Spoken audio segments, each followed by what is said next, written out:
Welcome back. It's 6:50. Time for your morning news now. A stabbing in Crawford County is under investigation this morning. According to the Crawford County Sheriff's Office, the stabbing happened Wednesday night in the village of Wazeeka. The suspect is in custody this morning. Authorities believe the stabbing was an isolated incident and there's no danger to the public. The federal government will now officially stay open. Early this morning, the White House announced President Biden signed the stopgap spending bill. It's the result of intense bargaining and voting in the House and Senate. The bill provides tiered funding through January 19th and February 2nd. That means without a deal, the shutdown clock will start back up in the new year. A lawsuit challenging Wisconsin's district maps is heading to the state Supreme Court. The liberal majority court will hear opening arguments next Wednesday. The lawsuit from Democratic voters argues the Republican-drawn maps are unconstitutional and new maps should be drawn.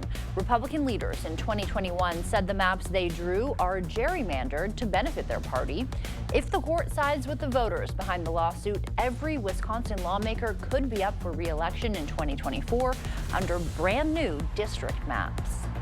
The results are in for this year's Children's Miracle Network Hospital's Radiothon. That is an annual fundraiser where Children's Miracle Network broadcasts on the radio for 48 hours. This year, the fundraiser raised close to $128,000. In a release, a representative for CMN says the money will go to thousands of families in the Coulee region, covering things like transportation and food.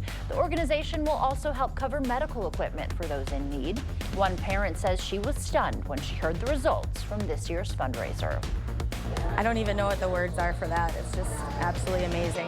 But you forget how exciting or how wonderful the world is sometimes, and this makes you have a little hope. Kinneberg's son Charlie was born with a condition where cartilage or bone blocks the back of an infant's nasal cavity, making it hard to breathe. If you missed the Radiothon, by the way, but still want to help, you can donate on the Children's Miracle Network website. La Crosse's International Friendship Gardens is looking to add an Indigenous garden.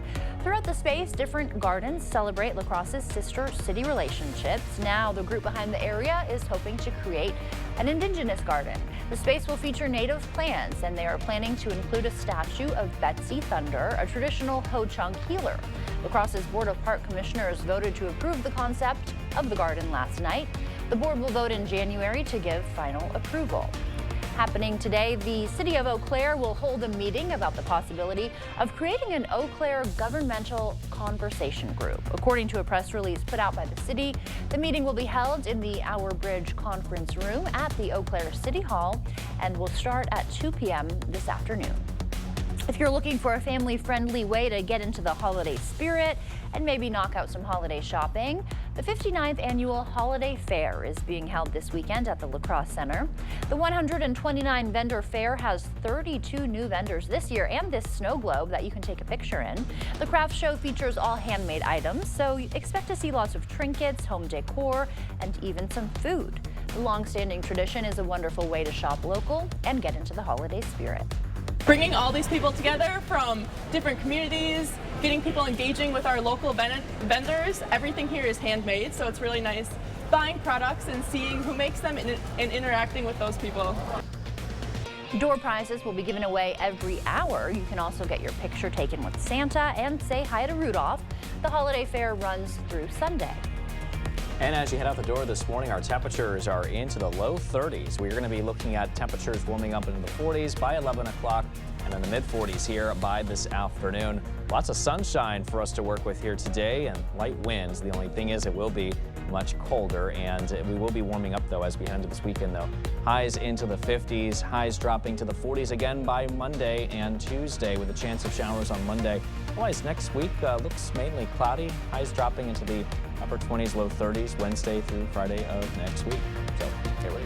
Yeah, all right, we will brace ourselves. If you are wondering what you should have for breakfast this morning, I know you're wondering, Derek, how about something with butter? Sounds good. That's because today is National Butter Day. The fatty dairy product is often used in most recipes. It's also used to keep meats fresh longer, flavorings for coffee, even some cocktails, and of course these amazing sculptures. Another way to celebrate today is by either thanking a dairy farmer or by sharing your buttered foods or sculptures on social media with the hashtag National Butter Day. Man, I just kind of want to eat the cow now. Yeah, you're that hungry at this point. Butter tastes great. Just give me the whole cow. Right. Yeah. I just admire those butter sculptures out there. It is a true art form. That is a true skill. Yes. And you got to be so patient with it too. Otherwise, you can just mess it up. I wonder how long it takes to make one of those, because butter is not easy to work with. No. It's so slippery. Yeah, and then you got to stay in those like refrigerated rooms the whole time, and you're probably cold while you're sculpting. And hungry, thinking of all the things you could be making with the butter. It's pretty cool with the type of sculptures they can make with butter. It's amazing. You really can make anything with it. Yes, hats off to them. And hopefully we can celebrate National Butter Day here in a few minutes. Yes, absolutely. Putting it on and some hopefully toast. people at home, Yeah. Put some butter in your breakfast. It's Friday, go for it. Why not? Well, thank you so much for watching News 8 Now this morning. We will see you back here at noon. Have a great day.